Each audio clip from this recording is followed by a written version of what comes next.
Memoir, mKKKULTRA, Making a Manchurian Candidate, The American Art of Brainwashing, What Did They Make You, to Do? Prologue. In his book The Search for the Manchurian Candidate, John Marks concludes concerning the subject of mind control, tampering with the mind is much too dangerous to be left to the spies.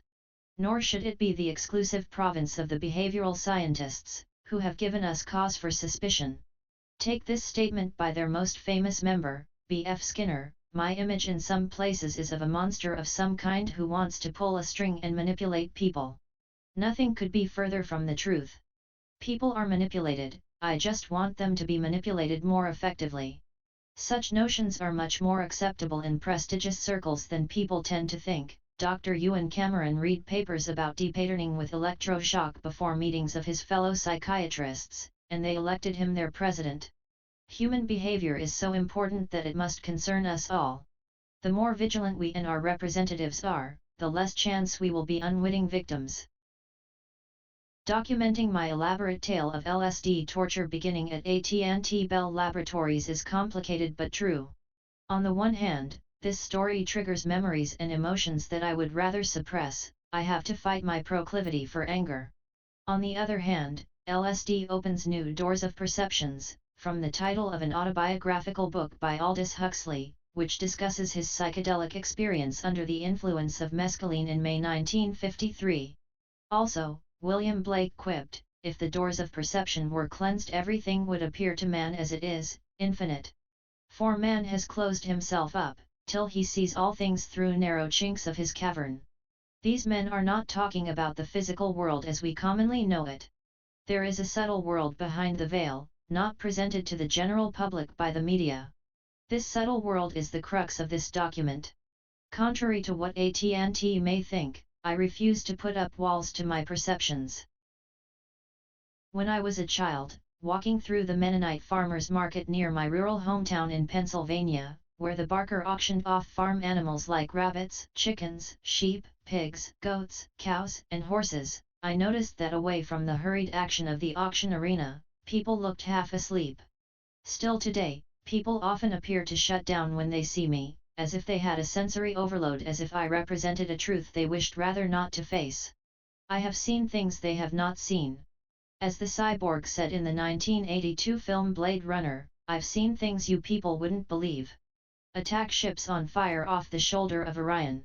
I watched C-beams glitter in the dark near the Tannhauser Gate." All those moments will be lost in time, like tears in rain, time to die. But I also wonder if my advanced training in engineering, my propeller head, or my dirty windows of perception could cause their shutting down and collapse their wave function *1+. Ultimately, if I'm the cause of their dysfunction, then maybe I can do something about it. In the past, I've seen the masses as the walking dead, if not dead, then asleep as if in a trance. But again, maybe this is me judging too harshly. It appears the techniques of mKKKULTRA to dummy down the whole of society, make us docile, and control the human mind, which goes against the Hippocratic Oath, U.S. Constitution, Nuremberg, and UN Declaration of Human Rights, has been generally successful. mKKKULTRA was a CIA top-secret illegal program started in 1953 to control the human mind. In 1979, Senator Edward Kennedy said that mKKKULTRA aimed to create a Manchurian candidate. He continued, "A Manchurian candidate is an unwitting assassin brainwashed and programmed to kill." As far-fetched as it sounds, I suspect my LSD drugging may have been an attempt to operationalize mKKKULTRA, to make me a Manchurian candidate. If not to kill, then to do things in the top-secret covered world, because I was going through a top-secret clearance check at that very time.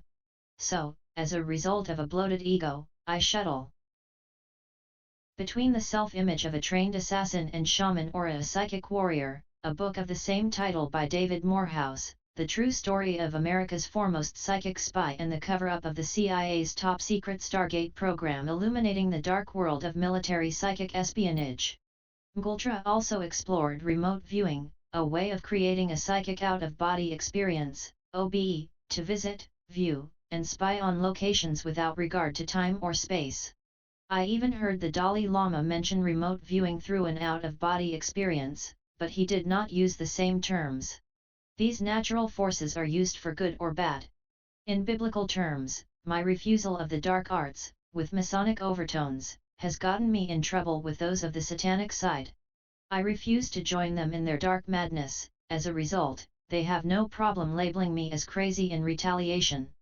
But who is calling the kettle black? Who is really crazy? I can see through their veil. Little known, and what not many want to know, is that Paul Robeson, a black 1940s-50s social activist, and Richard Wright, a black author exiled in Paris between 1947 and his suspicious death in 1960, experienced similar coercion and psychiatric torture as mKKKULTRA. We have been poisoned with LSD and tortured in a secret program to control our minds. Torture changes everyone, both the tortured and the torturer, and even those who only hear about it or observe. Where to draw the line between torture and people just misbehaving very badly? Torture is the breakdown of the civilized world, civilization. If you think you can easily demarcate the line between the two, then you are probably a torturer. Suffering is in the eye of the beholder. But LSD is also a mind-expanding drug, and those who first sought to control the mind have inadvertently released the mind. LSD cuts both ways. And as a result, we are all forced to understand what it means to be human, socialized in a physical world inherently void of meaning. We ache to find meaning in a meaningless world, where the message is ultimately that search for meaning. For the tortured, torture brings meaning to a world with no meaning. On the other hand, torture aided with LSD may release the mind from the body, kickstarting the 1960s counterculture, and create an out-of-body experience that enables the bliss that transcends even death. I know, I have experienced it. Eventually, one begins to know that everything that is matter does not matter, everything that exists is the one face of God, the good, the bad, and the ugly. If you understand this, then read no further.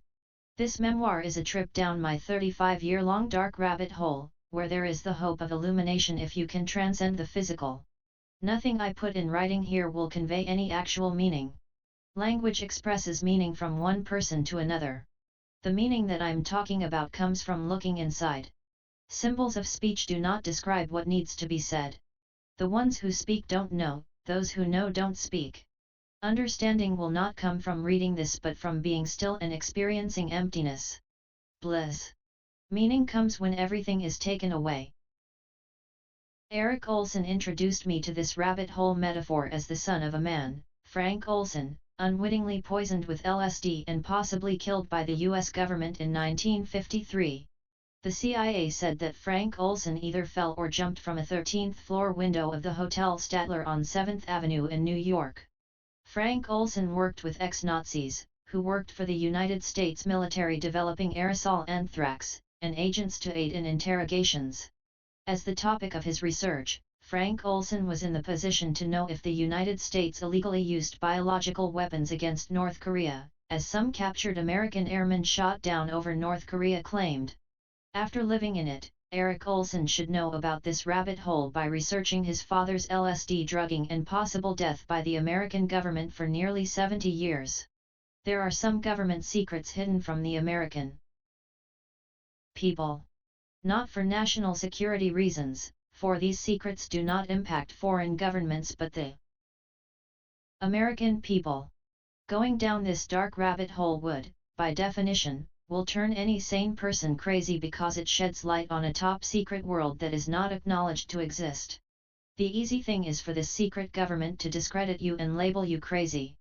If you report that you experienced this unwitting drugging, those who wish to keep the technique secret, so they can use it again on others, will attempt to discredit you and say you are crazy or maladjusted.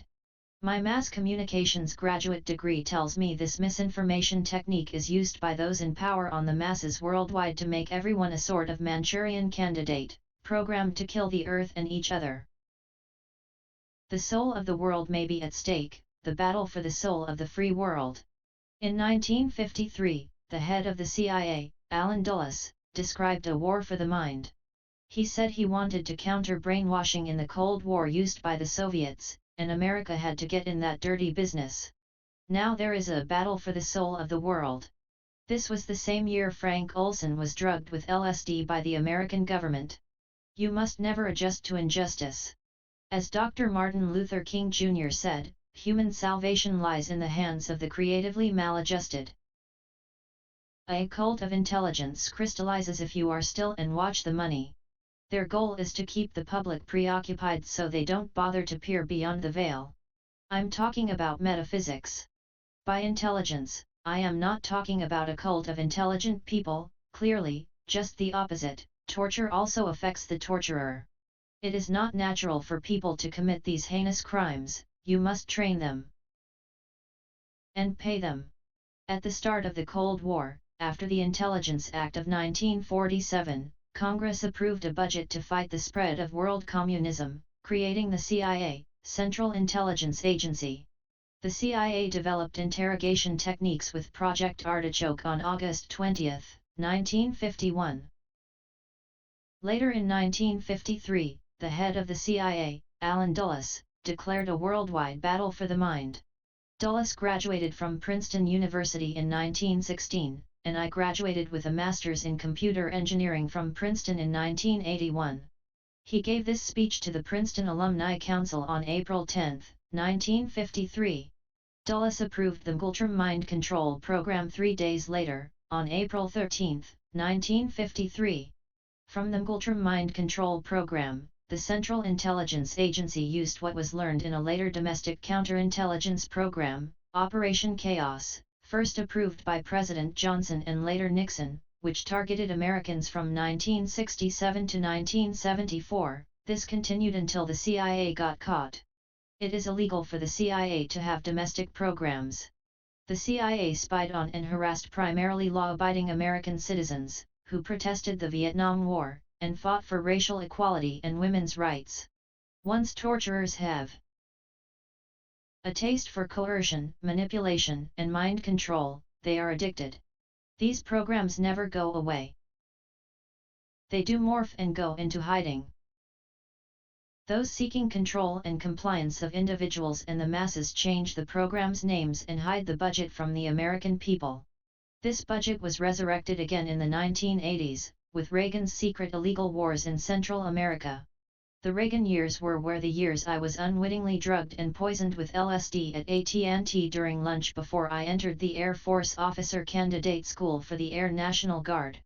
In the book The Manchurian Candidate by John Marks, page 18, after the war, personality assessment would become a new field in itself, and some of Murray's assistants would go on to establish OSS-like systems at large corporations, starting with AT&T.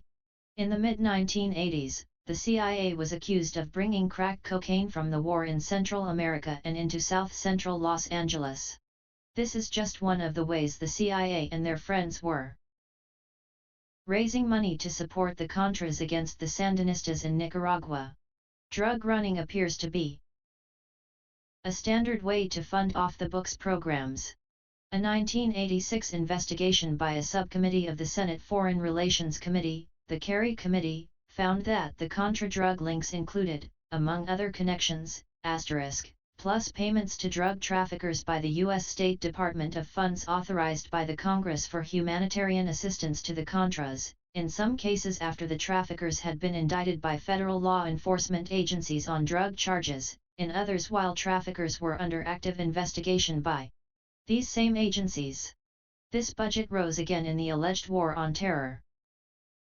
After September 11, 2001, 9/11, a George Bush-approved budget created Project Stellar Wind to spy on the American people by scooping up and data mining much of the domestic internet and phone traffic in a warrantless surveillance program. Data mining looks at large databases to find patterns.